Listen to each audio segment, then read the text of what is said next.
দোস্ত, আল্লাহ সুবহানাহু ওয়া তাআলা জমিনে যত নবী পাঠিয়েছেন আলাইহিস সালাতু ওয়াস সালাম, এই সমস্ত নবীকে আল্লাহ কেন পাঠিয়েছেন, কখন পাঠিয়েছেন? আল্লাহ তাআলা যখন দেখেছেন তার বান্দা ধ্বংসের খাদে চলে গেছে, ওই বিপন্ন বিপর্যস্ত মানবতাকে রক্ষার জন্য, ওই জাহান্নামের রাস্তায় ছুটতে থাকা মানুষগুলোকে টেনে ধরে জান্নাতের রাস্তায় তুলে দেওয়ার জন্য, ওই অসুস্থ মানুষগুলোকে সুস্থ করার জন্য আল্লাহ সুবহানাহু ওয়া তাআলা যুগে যুগে হযরত আম্বিয়া আলাইহিস সালামকে দুনিয়ায় পাঠিয়েছেন।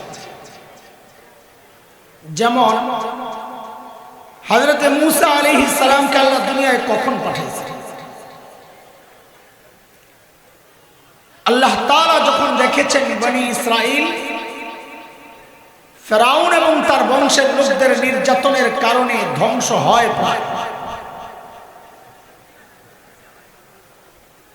নির্যাতনের কিছু ধরন কোরআনুল কারীমের মধ্যে আসছে হযরত মূসা আলাইহিস সালামের বক্তব্য থেকে। যেমন সূরা ইব্রাহিম আয়াত নম্বর 6 এক জায়গায় আল্লাহ বলছেন নির্যাতনের ধরন।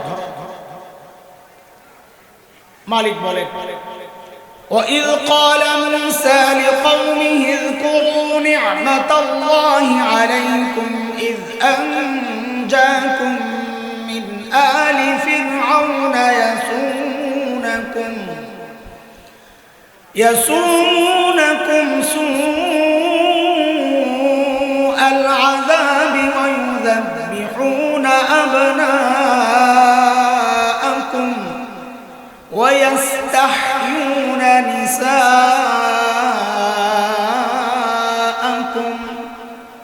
وَفِي ذَلِكُمْ بَلَاءٌ مِّن رَّبِّكُمْ عَظِيمٌ।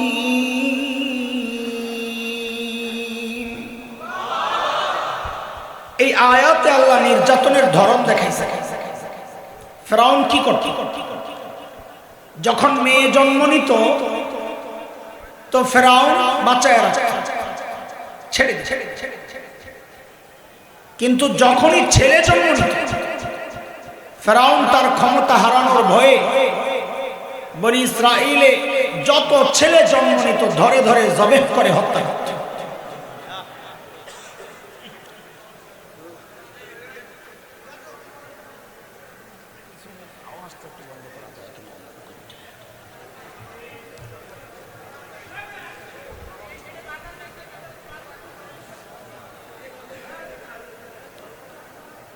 আমাদের মাদ্রাসার বিল্ডিং এর ওই জায়গাটায় কোনাটায় একটু আওয়াজ হচ্ছে, খুব আমাদের মনোযোগ পাইতেছি না, কথায় হারায়া যাচ্ছে।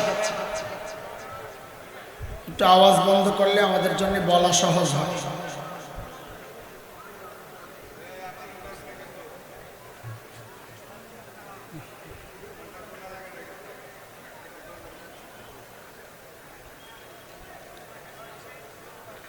আচ্ছা, আমাকে একটু একটা মাঝখানে কথার জবাব দেন। এই যে ছোট্ট বাচ্চা জবেহ করে হত্যা করে ফেরাউন ক্ষমতা হারানোর ভয়ে, এই শব্দজাত শিশু যার হাড্ডিগুলো এখনো গোশতের মতো নরম, এই ছোট্ট বাচ্চা ফেরাউনের মতো এমন পরাশক্তিকে ক্ষমতা থেকে নামাতে পারতো? এটা সম্ভব? বলেন না। তো ফেরাউন এই পিচ্চি বাচ্চারা এত ভয় পায় কেন? কারণ একটাই, এই বাচ্চা ছোট হলে কি হবে, যেহেতু হক আল্লাহ তাআলার একটা নিজাম দুনিয়া পরিচালনার, কেউ যখন হক হয় সে যত দুর্বল হোক না কেন, কেউ যখন বাতিল হয় সে যত বড় শক্তিশালী হোক না কেন, আল্লাহর সিস্টেম এটা। আল্লাহ ওই দুর্বল হকের ভয় ওই শক্তিশালী বাতিলের কলিজায় ঢুকায়। এর এক জ্বলন্ত প্রমাণ হচ্ছে বাংলাদেশের আলেম ওলামা। বসতে পারে না, দাঁড়াইতে পারে না, ডরায়া মানুষ শেষ।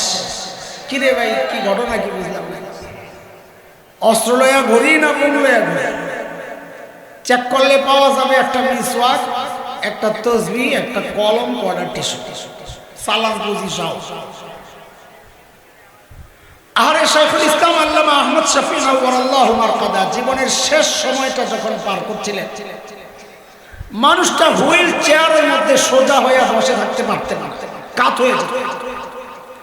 আল্লামা হাফেজ জুনায়েদ বাবনগরী নওয়ারাল্লাহু মারকাদা মানুষটা সোজা হয়ে দাঁড়ায় থাকতে পারতেন না, পা কাজ করত। অথচ আমরা কি দেখেছি, এই দুর্বল মানুষগুলোর ভয়ে সারা দুনিয়া ছিল। কোন দিক দিয়ে কোনটা ঘটায় দেয় কেন? কারণ কি? কারণ ওই একটাই, মানুষ দুর্বল হলে কি হবে? যেহেতু হক ছিলেন, এই দুর্বল হকের ভয়ে ওই শক্তিশালী বাতিল আল্লাহ তাআলা তাদের কলিজায় তাদের ডর আর ভয় ঢুকায়। পাকিস্তানি সেনা শাসকরা সব জায়গায় মাস্তানি করলেও শুনতাম সদস্য হুজুরের কাছে আয়া কাঁপাকাঁপি শুরু হয়ে যায়। ঘটনা কি? ওই ঘটনা একটাই, আল্লাহর সিস্টেম।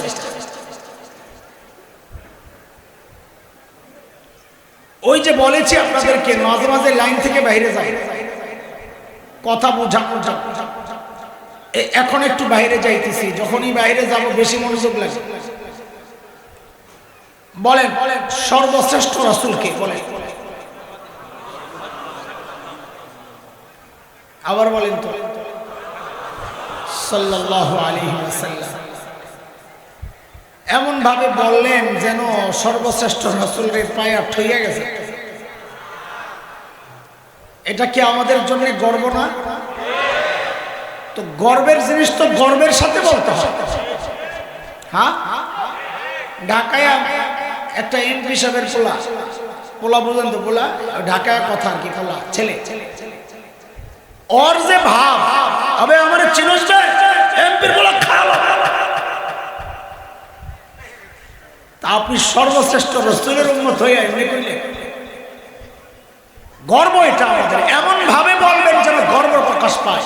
যদি জিজ্ঞেস করা হয় সর্বশ্রেষ্ঠ রাসূলকে, তো বলবেন আমাদের রাসূল মুহাম্মদুর রাসূলুল্লাহ সাল্লাল্লাহু আলাইহি ওয়াসাল্লাম। বলেন এবার ঠিক করে সর্বশ্রেষ্ঠ রাসূলকে। নাম্বার একটু কম পাইছেন, বুঝলেন? সামনেরটা পুরা নাম্বার পাইবেন তো এবারে যে পাস করায় দেবেন। আরেকটা কথা জিজ্ঞেস করেন, রোগী যদি ছোট হয়, ধরেন আমার মতো গলা ব্যথা, মাথা ব্যথা, এই ছোট্ট রোগের জন্য মানুষ কই যায়?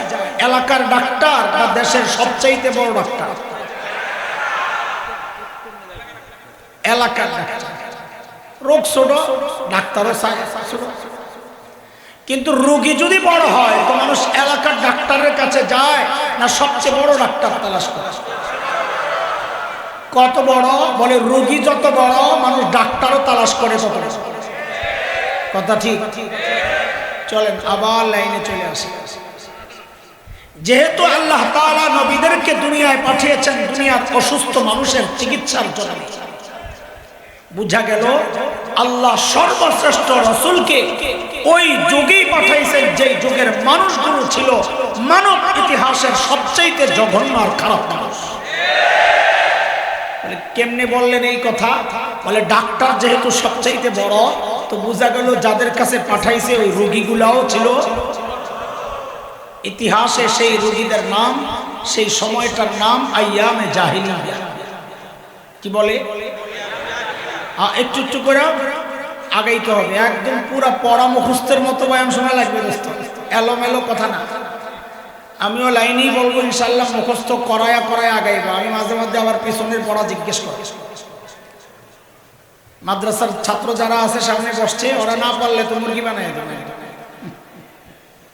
আমারে আমুক্তা শোনাইতে হয়। আপনারা বলেন পিছনের পড়া শোনানোকে মাদ্রাসায় বলে আমুক্তা। বলেন কি বলে? এটাও আজকে মুখস্থ করাই। বলেন কি বলে? আবার বলে। আরে হুজুররা বললেন না, আপনারা তো জানেনি। যারা হুজুর না এরা বলেন কি বলে? আমুক্তা।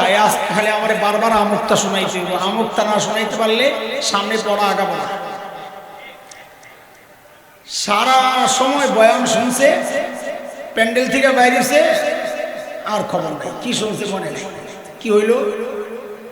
এই জন্যে আগা গোড়া পুরা বয়ান মুখস্থ কইরা প্যাকেট কইরা পকেটে লইয়া তারপরে বাড়ি যাবো ইনশাআল্লাহ। ঠিক আছে ইনশাআল্লাহ। সেই যুগটাকে বলা হয় আইয়ামে জাহেলিয়া, বর্বরতার যুগ।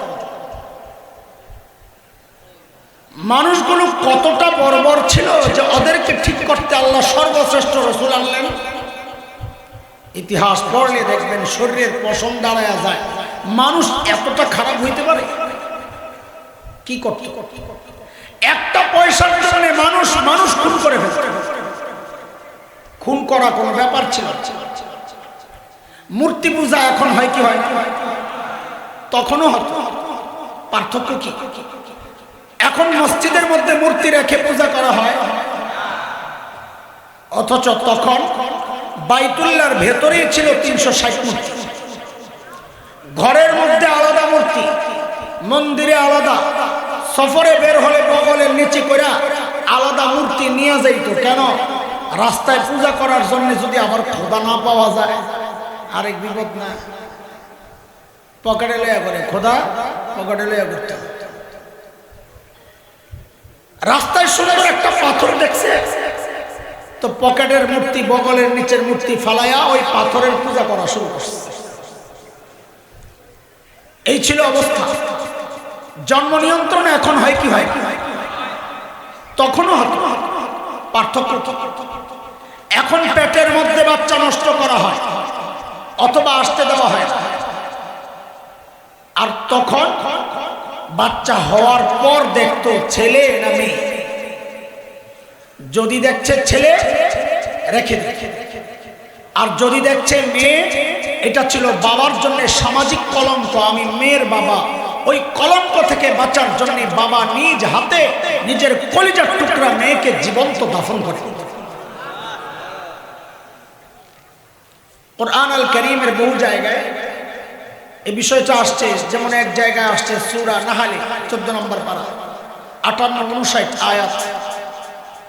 আমি ব্যাখ্যায় যাব না, শুধু আয়াতটা পড়ে দিই, তাফসীর পড়ে দিই। এখানে আল্লাহ বলে, وَإِذَا بُشِّرَ أَحَدُهُم بِالْأُنثَىٰ ظَلَّ وَجْهُهُ مُسْوَدًّا وَهُوَ كَظِيمٌ يَتَوَارَىٰ مِنَ الْقَوْمِ مِن سُوءِ مَا بُشِّرَ بِهِ أَيُمْسِكُهُ عَلَىٰ هُونٍ أَمْ يَدُسُّهُ فِي التُّرَابِ أَلَا سَاءَ مَا يَحْكُمُونَ। এই ছিল সামাজিক অবস্থা। মানুষগুলো এতটা খারাপ কেন ছিল? কারণটা কি? আমাদের দারুল দেওবন্দের প্রায় 50 বছরের প্রিন্সিপাল হাকিমুল ইসলাম কারি তৈয়ব রহমতুল্লাহ আলাইহি বলেন, মানুষগুলো এতটা খারাপ হওয়ার পেছনের মৌলিক কারণ ছিল দুইটা। কারণের অভাব নাই, কিন্তু মৌলিক কারণ ছিল। বলেন, মুখস্থ করেন কয়টা মৌলিক কারণ? হ্যাঁ, গোড়ার এই কথাগুলো মুখস্থ করলে সামনের কথা বোঝা সহজ হবে। মৌলিক কারণ ছিল 1 নম্বর জাহালত, অজ্ঞতা, লেখাপড়া নেই। 2 নম্বর চারিত্রিক অধঃপতন, চরিত্র নষ্ট। আরে দুইটার একটা না থাকলেও মানুষ অপরাধ করে। যেমন একজন ইঞ্জিনিয়ার শিক্ষিত না মূর্খ? বলেন, একজন ইঞ্জিনিয়ার শিক্ষিত না মূর্খ? অথচ আমরা কি দেখলাম? সরকারি কাজ পাইয়া ইঞ্জিনিয়ার সাহেব ব্রিজ বানাইতে গেছে, রডের বদলে বাঁশ ঢুকাই দিচ্ছে। কেন? ও জানতো না যে জায়গায় রড ঢুকাইতে হয়? জানতো না? জানতো। জানা সত্ত্বেও এই অপরাধ কেন করলো? চরিত্র নষ্ট। একটা না থাকলেই মানুষ অপরাধ করে। আর সেই সময়ের আরবদের না ছিল লেখাপড়া, না ছিল চরিত্র। সমস্যা কয়টা? মৌলিক এই দুই সমস্যা মোকাবেলার জন্য আল্লাহ সুবহানাহু ওয়া তাআলা সর্বশ্রেষ্ঠ রাসূল সাল্লাল্লাহু আলাইহি ওয়াসাল্লামকে মৌলিক দুইটা মিশন আর দায়িত্ব দিয়া দুনিয়ায় পাঠায়া দিয়েছেন। বলে সমস্যা কয়টা? আল্লাহ সমাধানও দিয়েছেন কয়টা? দুইটা। দুই সমস্যার মোকাবেলার জন্য আল্লাহ সমাধান কয়টা দিয়ে পাঠাইছেন নবীকে? সমস্যাগুলো যেমন মৌলিক সমস্যা, সমস্যার অভাব নাই, নবীর মৌলিক মিশন দুইটা, আরো অনেক মিশনও আছে, মিশনের অভাব নাই, মৌলিক মিশন। আল্লাহর হাবিব নবুয়ত পেয়ে ঘোষণা দিলেন, ইন্নামা বুইসতু মুআল্লিমা বুইসতু লিউতাম্মিমা মাকারিমাল আখলাক।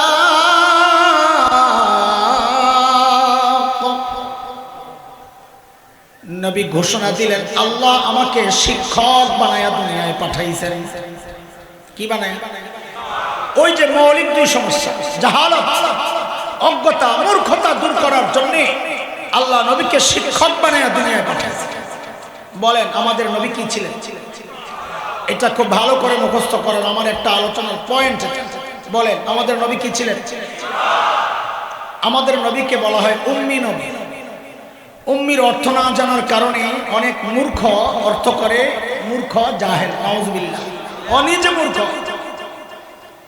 উম্মি মানে মূর্খ না। আমার নবী মূর্খ হবেন থাক দূরের কথা, আমাদের নবী তো ছিলেন সব শিক্ষিত মানুষের শিক্ষক। আবারও বলেন মুখস্থ করা, আমাদের নবী কি ছিলেন? শিক্ষক। মনে রেখেন, আমি আবার জিজ্ঞেস করবো, আমুকটা শুনবো।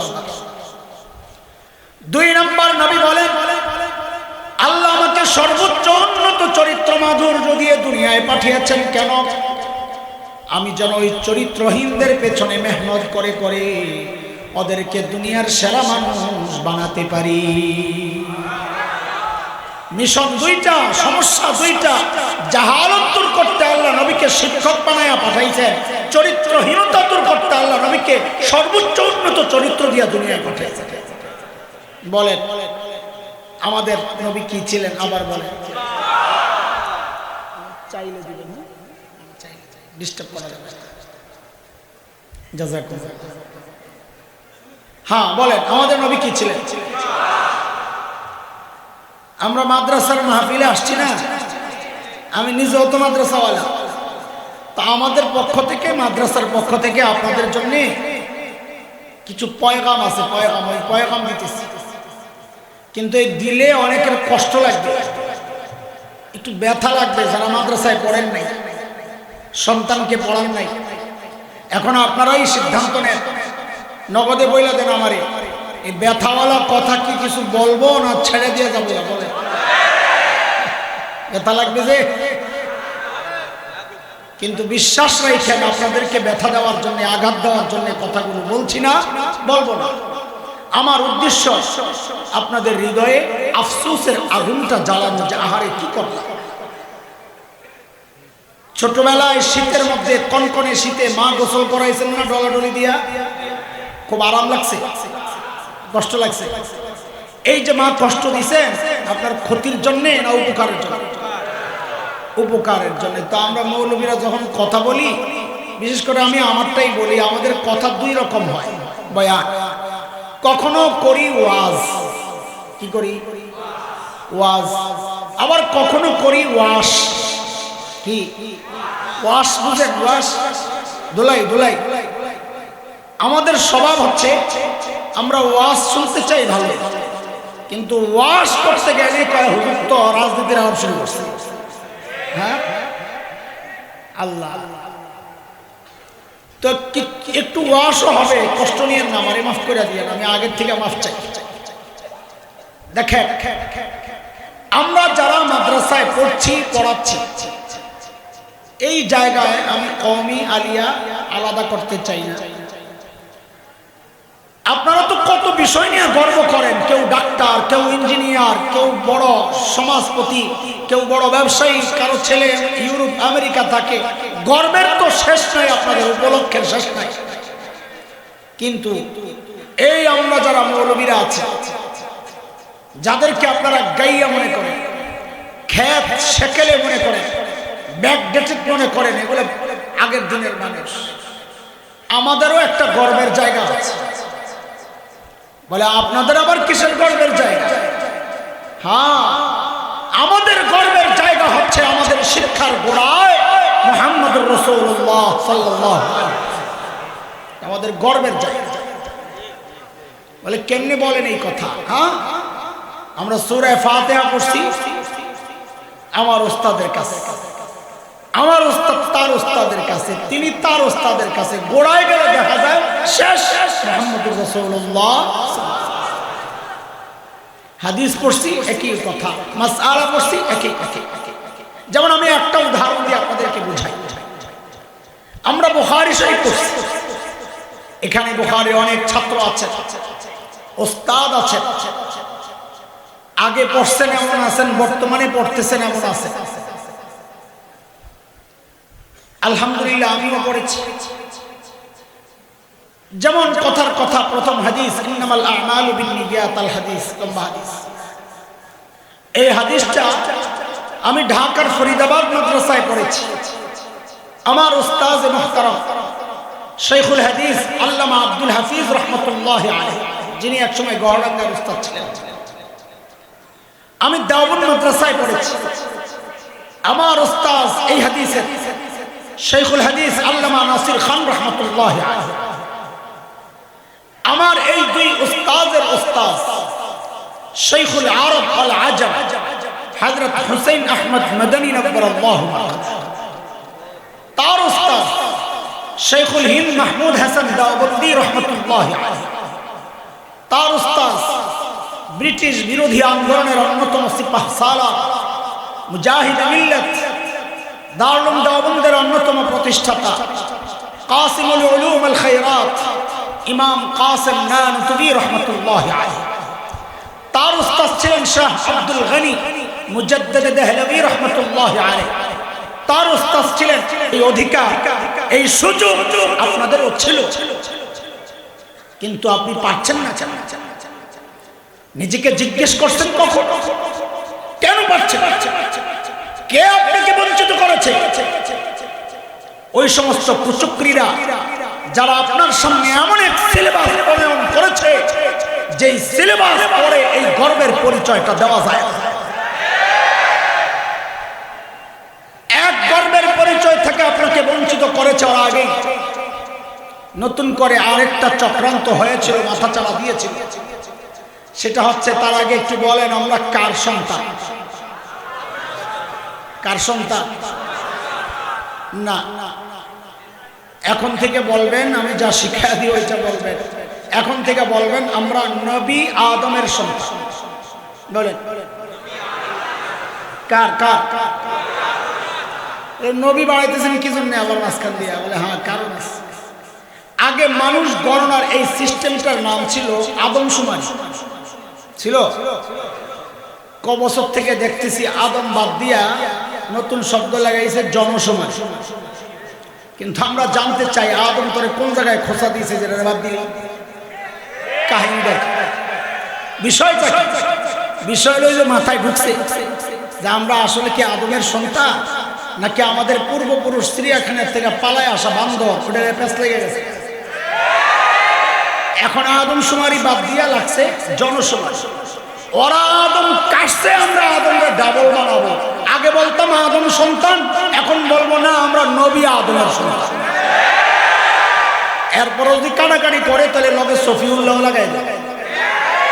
ওরা কাটবে, আমরা বাড়াবো। আমরা আছে না জিনিস, আমরা গিয়ে তিন নাকি? হ্যাঁ, আমাদের পরিচয় আছে না? দোস্ত, কিছু কষ্টের কথা আপনাদেরকে বলি তো দিলটা হালকা হয়। সেটা হচ্ছে, এই যে কিছুদিন আগে একটা চক্রান্ত হয়েছিল, সিলেবাসের মধ্যে বিজ্ঞানের নামে আপনাকে শেখানোর চেষ্টা হয়েছিল আপনার সন্তানকে যে বানর থেকে মানুষ আসছে। ওলামায়ে কেরামের প্রতিবাদের মুখে, মাননীয় প্রধানমন্ত্রীর হস্তক্ষেপে ওই তারা পিছু হটতে বাধ্য হয়েছিল। কিন্তু আমাদের জিজ্ঞাসা আপনাদের কাছে, আপনারা কেন চুপ ছিলেন? কেন মোল্লা মুন্সিরা চিৎকার চেঁচামেচি করলো? কেন প্রতিবাদটা মোল্লারা করলো? মোল্লার সন্তান তো এই সিলেবাস পড়ে না, সিলেবাস পড়ে আপনার সন্তান। চিৎকার করার কথা আপনার, আপনি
বান্দরের পুত বানাইতে পারে না, এখন নতুন করে শুরু হয়েছে ব্যাঙের পুত বানানোর ব্যবস্থা।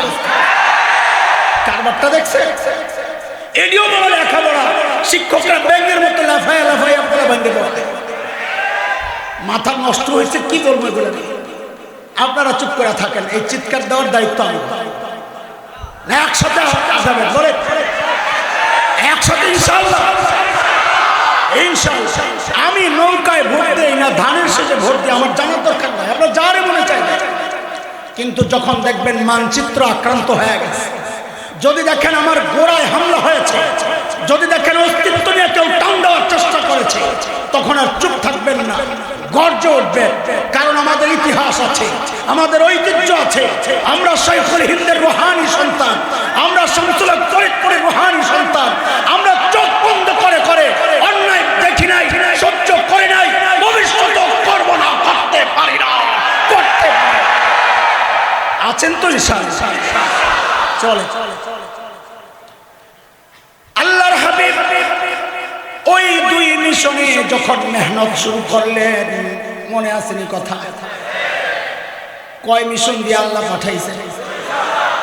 এক আমার নবী ছিলেন শিক্ষক, শিক্ষার মিশন দিয়া যখন জাহেলদের পেছনে মেহনত শুরু করলেন, উন্নত চরিত্র মাধুর্য দিয়া যখন ওদেরকে সাজানো শুরু করলেন, আহারে ওই জাহেলদের পরিচয় এখন পাল্টায় গেছে। ওরা এখন আর মূর্খ নাই, জাহেল নাই, ওদের পরিচয় আর এখন বর্বর নাই। বলে তো নতুন পরিচয় বলেন না, বলে আমি কি বলবো, আল্লাহকে জিজ্ঞেস করো না। মালিককে জিজ্ঞেস করলাম, মালিক ওই বর্বরদের নতুন পরিচয় বলেন। আল্লাহ জানা দিলেন, সীমাহুম ফি উজুহিহিম মিন আসারিস সুজুদ। আল্লাহ বলেন ওদের চেহারার মধ্যে সেজদার চিহ্ন পাইবা। আল্লাহু আকবার। বলে সেজদার চিহ্ন তো বাহির দিয়া, তার মানে বাহিরে ফিটফাট, আবার ভেতরে সদরঘাট কিনা? আল্লাহ বলেন না না না, আমার নবীর সাহাবীরা বাহিরও এক নাম্বার, ভেতরেও এক নাম্বার। বলে ভিতরে এক নাম্বার বুঝবো কেমনে? তো আল্লাহ যেন বলেন তোর বুঝার দরকার কি? আমি ওদের কলবের পরীক্ষা নিয়েছি, ওই পরীক্ষায় ওরা পাস। সূরা হুজুরাতের মধ্যে মালিক বলেন, উলাইকাল্লাযীনা ইমতাহানাল্লাহু কুলুবাহুম লিত্তাকওয়া লাহুম মাগফিরাতুন ওয়া আজরুন আযীম। নবীকে জিজ্ঞেস করলাম, ইয়া রাসূলুল্লাহ ওই বর্বরদের নতুন পরিচয় বলেন না। আল্লাহর হাবিব যেন বলে উঠলেন, এরে আমার সাহাবীদেরকে তোরা বর্বর বলিস না, ওরা আর এখন বর্বর নাই। বলে তো নতুন পরিচয় বলেন। তো নবী বলেন, খায়রুল কুরুনি করনি। ওরা আর বর্বর নাই, ওরা এখন মানব ইতিহাসের শ্রেষ্ঠ মানুষ হয়ে গেছে। আল্লাহ শুনে কথা গেছে গা অনেক দূর। আমি গেল নিচে একটা আছে জিদ্দা, আমার গড়ি গড়ি নিচে আছে একটা, খালি কোনায় কোনার দিকে তাকায়। মাওলানা খালেদ সাইফুল্লাহ আইয়ুবী ভাই বক্তা, তো ভাইজা আমি তো বক্তা না, তক্তাও না, আমার গলাও নাই তলাও নাই, মাদ্রাসায় পড়াই, এটাই মূল পরিচয়। আসলে ওই জায়গায় আমার মজা লাগে পড়াই। তো ছাত্র যেভাবে পড়াই চেষ্টা করি বয়ান ওইভাবে করতে, একটু একটু করে বুঝায় বুঝায় আগে আর পড়া মুখস্থ করে। সব বয়ানই বলি ভাই মুখস্থ করতে,